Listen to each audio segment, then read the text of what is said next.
advanced civilization. But for sure, there are advanced civilizations all over the galaxy, all over the universe. Another episode we'll talk about the Drake equation, which I believe the Drake equation needs to be reformatted since we've been finding all these habitable planets. I think we found like 3,500 planets with the Kepler telescope that are in the Goldilocks zone. It's insane. It's crazy. So those are just some of my thoughts. I would love to get some feedback from you all. I want to warn you that this is my brand new idea. I've wanted to do something like this for a long time. This is a passion of mine, and I want to spread the word. I want to share my thoughts and have you share your thoughts and ideas with me and further enlighten me.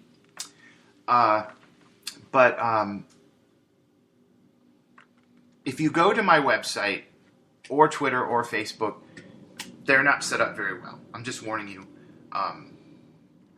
that I'm still in the process of doing that, but I will be doing that. But again, the website is alienmovement.org.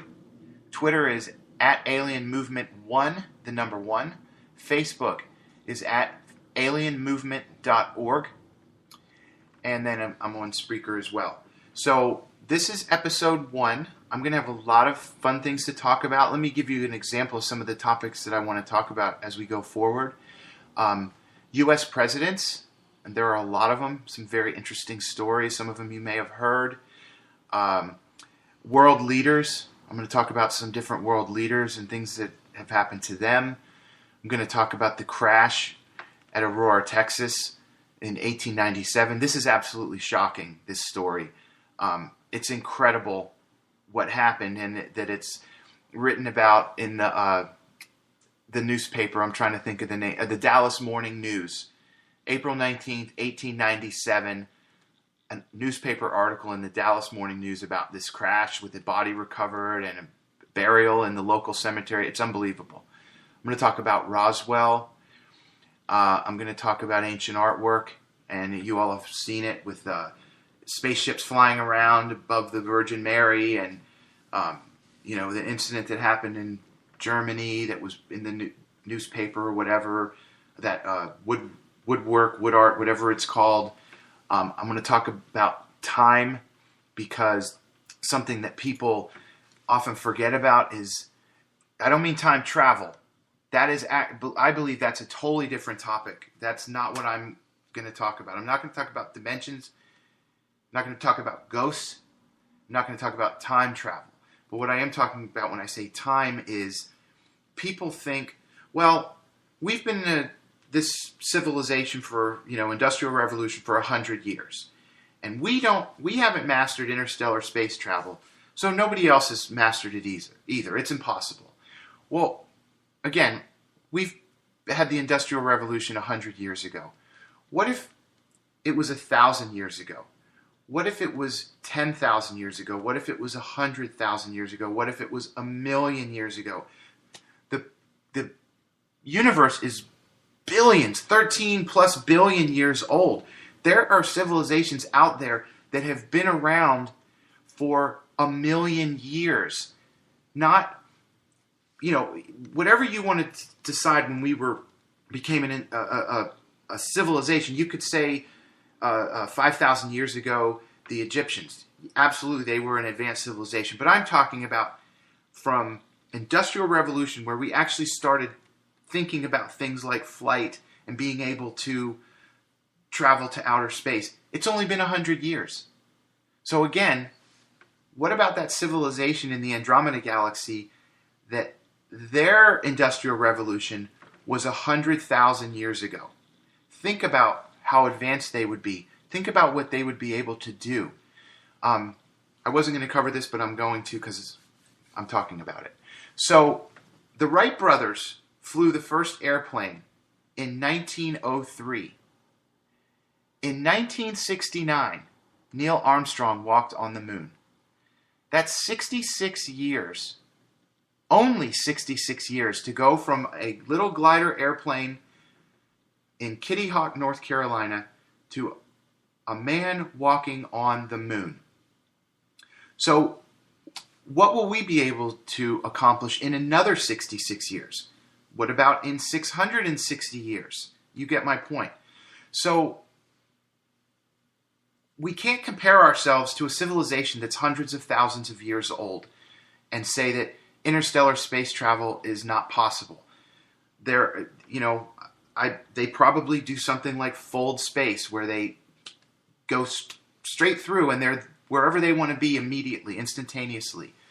So I'm going to talk about Mars. I'll talk a lot about Mars. I'm going to be looking to book some guests.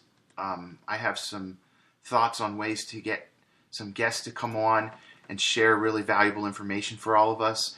I'm going to talk about the Majestic 12, Project Blue Book. I'll talk about Bob Lazar.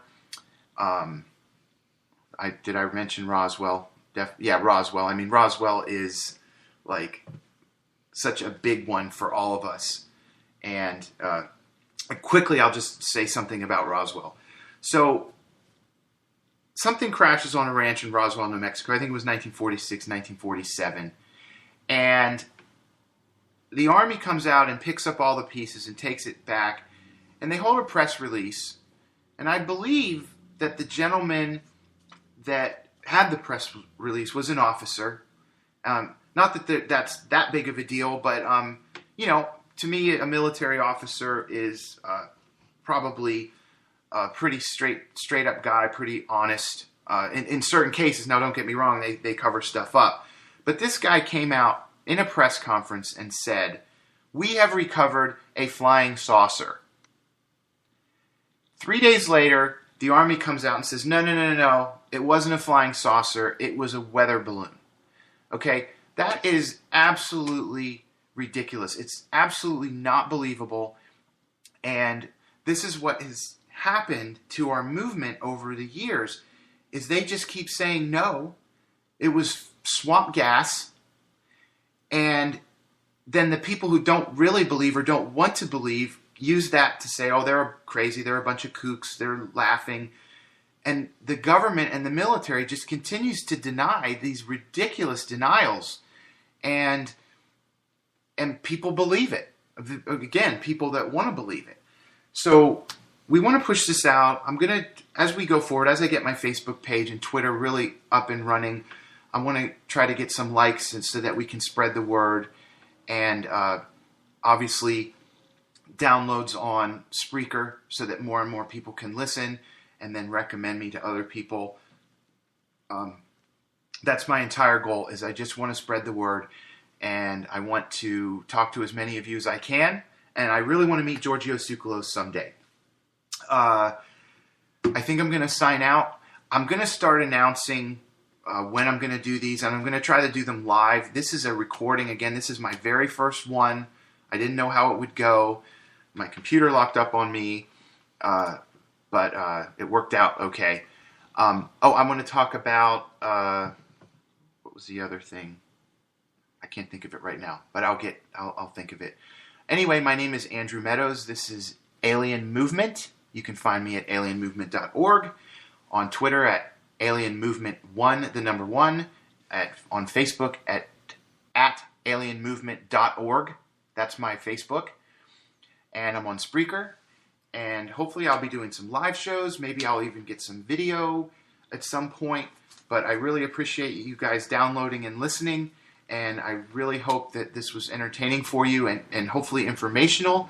And what I want more than anything else is to rejuvenate your passion about this topic, this subject, and get you out there with me talking about it, spreading the word. And someday soon, I believe that we are going to get what we've wanted for so long, and it's going to be phenomenal. I'm signing out. Andrew Meadows, thank you very much, and have a wonderful evening, and welcome to the movement.